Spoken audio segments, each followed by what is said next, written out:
time now to switch gears to the International Criminal Court case against Deputy President William Ruto and former radio journalist Joshua Arap Sang. Indeed, Alex Chamwada has the latest on the status conference. Chamwada? Yes, there was a status conference at the International Criminal Court, but it was in a closed-door session. It was in a closed-door session, and there is no official communication from the International Criminal Court yet. Both Ruto and Sang were not in the court. They were represented by their lawyers. Now, what we know is that a new date for hearing has been set, and that is 26th May this year.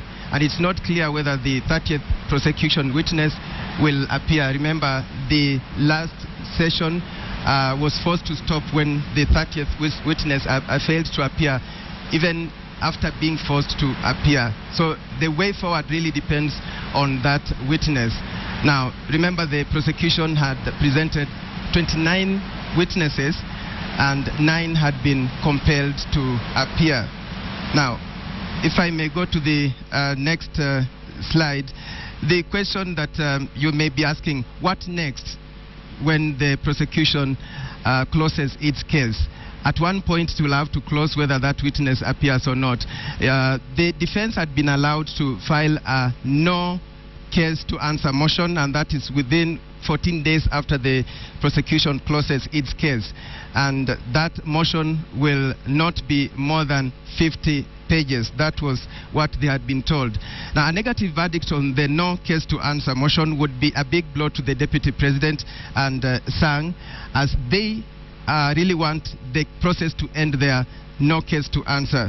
So, but there will be, it depends, because the verdict would depend on the various counts, because the motion will be based on various counts. Now, remember, Ruto-Sang trial started in September 2013, and on the board there you can see the charges that they are facing.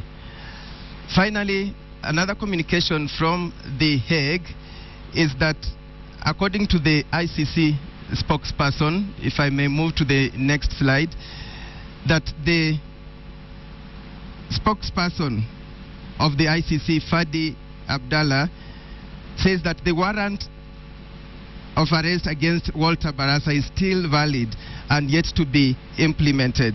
He says, quote, ICC counts on the cooperation of the Kenyan authorities to arrest and surrender Barasa to ICC. Barasa is wanted to face charges related to interfering with witnesses. And Linda and Ben, that's the latest from the ICC. Chamwada, let's see how that pans out in the coming days. But on a different note, you have something else coming on Thursday, Daring Abroad. What is that going to be all about? Yes, we've been featuring Kenyans working or doing business abroad. And on Thursday, I'll be featuring Kenyans who've bought land in Rwanda. You know, they've bought land and they're farming there big time. So literally, they have 2 homes in Rwanda and in Kenya. And it's two-way, because there are those from Rwanda also, Rwandan citizens who've bought property here, and I'll be telling you examples of those who've bought property here.